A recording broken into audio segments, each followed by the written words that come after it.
नमस्कार, आप देख रहे हैं श्री नारद मीडिया। सिवान के पूर्व सांसद व सिवान भाजपा के पितामह पंडित जनार्दन तिवारी की जयंती के अवसर पर आकोपुर बिंदुसार स्थित उनके प्रतिमा पर माल्यार्पण कार्यक्रम का आयोजन किया गया।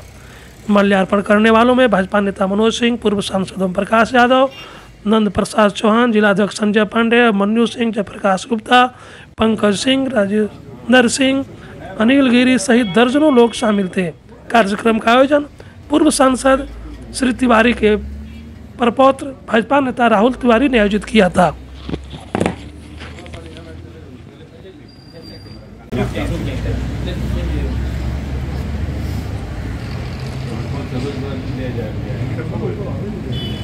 में भाजपा के भीष्म पितामह जनार्दन तिवारी जी का आज जन्मदिवस है, क्या कहेंगे? देखिए, मैं अपनी ओर से सिवान के भीष्म पितामह भाजपा के संस्थापक सदस्यों में से एक पंडित जनार्दन तिवारी जी को अपनी तरफ से पुष्प अर्पित करता हूं, श्रद्धांजलि अर्पित करता हूं और उनसे सीखने की प्रवृत्ति, उनकी चर्चा हम लोग कर करके कुछ सीखने की प्रवृत्ति रखते हैं। हर बात में जहां भी पुराने लोग मिल जाते हैं उनकी चर्चा शुरू हो जाती है। भाजपा को आगे बढ़ाने में, भाजपा जनसंघ को आगे बढ़ाने में इनका बहुत ही योगदान रहा है। हम लोगों के आदरणीय हैं, पूजनीय हैं और उनके बताए रास्ते पर हम लोगों को चलना है, आगे भी सिवान को ले जाना है। 7 बार लोकसभा, 7 बार विधानसभा की चुनाव लड़े, इतना बड़ा धैर्य इनमें था और कार्यकर्ताओं को साथ लेके चलने का, जोड़ने का। बिहार में पहली बार जब जनसंघ के विधायक बने थे 1962 में, तब क्या विधायक, इतना बड़ा धैर्यशील आदमी अपने सिवान में है, क्या कहेंगे? देखिए, एक महापुरुष थे। ठीक है कि अपने परिवार में हम लोग जन्म लेते हैं, लेकिन समाज और राष्ट्र सर्वोपरि हो जाता है। उसमें से पंडित जनार्दन तिवारी से हम लोग प्रेरणा लेते हैं, हम लोग सीखते हैं। जब बिहार में 2 विधायक हुआ करते थे, उसमें से एक पंडित जनार्दन तिवारी भी हुआ करते थे। ये हमारे भारतीय जनता पार्टी के भीष्म पितामह थे और इनमें क्षमता थी कार्यकर्ताओं को लेकर समेट कर चलने की। और आज उन्हीं लोगों के त्याग तपस्या के बदौलत आज भारतीय जनता पार्टी दुनिया के सबसे बड़ी पार्टी बनी है, शिखर पर बुलंदी छाई हुई है।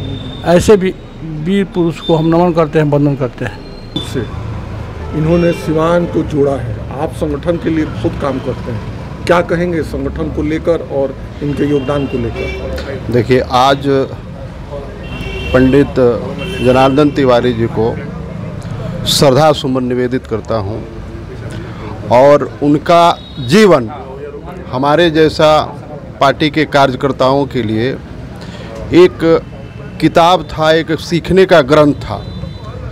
ताउम्र उनके जीवन से सीखा जाए तो संगठन और समाज में धैर्यता के साथ इत्मीनान से काम करने का बहुत बड़ा सीख मिलता है, जो समाज के सेवा से लेकर के व्यक्ति के आगे बढ़ने का बहुत बड़ा मार्ग था। फिर हम श्रद्धा सुमन अर्पित करते हैं उनके चरणों में। चुनावी वर्ष है, आप समाज के चितेरा हैं, क्या भाजपा सिवान लोकसभा चुनाव लड़ेगी? बिल्कुल, सिवान भाजपा लोकसभा लड़ेगी और लड़ना भी चाहिए, इसलिए लड़ेगी, 100% लड़ेगी। आप उम्मीदवार हो सकते हैं? नहीं, भाजपा, देखिए यही तो बात है कि भाजपा का कोई भी व्यक्ति, आप भी उम्मीदवार हो सकते हैं, भाजपा के प्राथमिक सदस्य हैं। तो इसमें कोई क्वालिटी की बात नहीं है, क्वालिटी ऊपर वाले लोग देखते हैं। संगठन का काम कीजिए, भाजपा किसी को भी लड़ा सकती है। तो सिवान लोकसभा भाजपा लड़ेगी? लड़ेगी, एकदम निश्चित लड़ेगी। राहुल जी, आपके दादाजी ने पूरे सिवान को कार्यकर्ताओं को एकत्रित किया, 7 बार लोकसभा, 7 बार विधानसभा के चुनाव लड़े और लगभग 1957 से लेकर और अपने मृत्यु काल तक वो संगठन के लिए लगे रहे। उनके थोड़े से भी गुण से आप क्या सीखते हैं? देखिए, बहुत गौरव महसूस होता है कि मैं उस परिवार में जन्मा और प्रयास करता हूं कि जिन्होंने अपने समाज में उन्होंने जो किया है उनके पद चिन्हों पर चलना। मैं वैसा तो नहीं कर सकता, लेकिन दशांश गुण भी अगर मेरे अंदर है, इसका प्रयास करता हूं। जिस तरह भारतीय जनता पार्टी और जनसंघ के संस्थापक सदस्यों से उन्होंने काम किया भारतीय जनसंघ और भाजपा को आगे बढ़ाने का काम किया, कार्यकर्ताओं को लेकर चलने का काम किया। आज भारतीय जनता पार्टी विश्व की सबसे बड़ी पार्टी है और जो इतना बड़ा वट वृक्ष दिख रहा है इसके तने का लोगों में इन्होंने काम किया है। तो अच्छा महसूस हो रहा है कि उस परिवार में जन्मा और उनके पद चिन्हों पर चलने का प्रयास करता हूँ। आप संगठन का कार्य देख रहे हैं, लगातार संगठन के कार्य में आप सक्रिय हैं।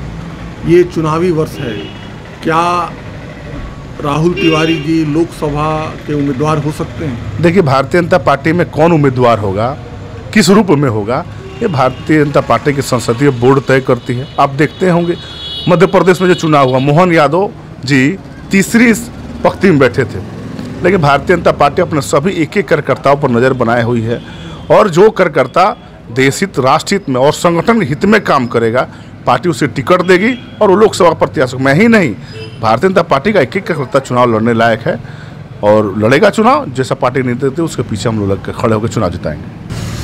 हमारे साथ हैं राजेंद्र मुखिया जी।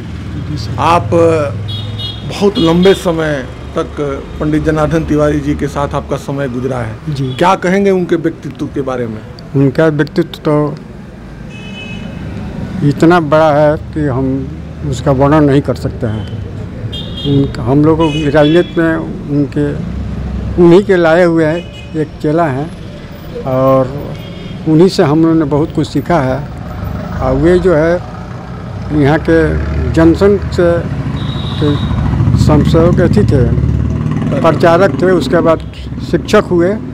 उस समय भी हम लोग उनके चेला रहे और बीजेपी का जितना भी आज दिखाई दे रहा है सीवान में, सब उन्हीं का खड़ा किया हुआ देन है। फाउंडेशन वही रखे हुए हैं, उस पर इमारत तो बना हुआ है। जो भी एमपी, अच्छा, ये भी कहा जाता है उनके बारे में कि वो धर्म जाति से परे होकर व्यक्ति को जोड़ते थे। जी, एकदम धर्म इससे एकदम अलग, सब जात को मिलाकर चलते थे वो जाति। हाँ जी, जात पात उनमें नहीं था।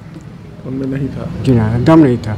संगठन के लिए भी काम, संगठन के लिए तो सारा अपना न्यौछावर कर दिया वो। इतनी यहाँ तक हुआ कि वो अपना ज़मीन भी बेचना पड़ा था संगठन के लिए। वो अपना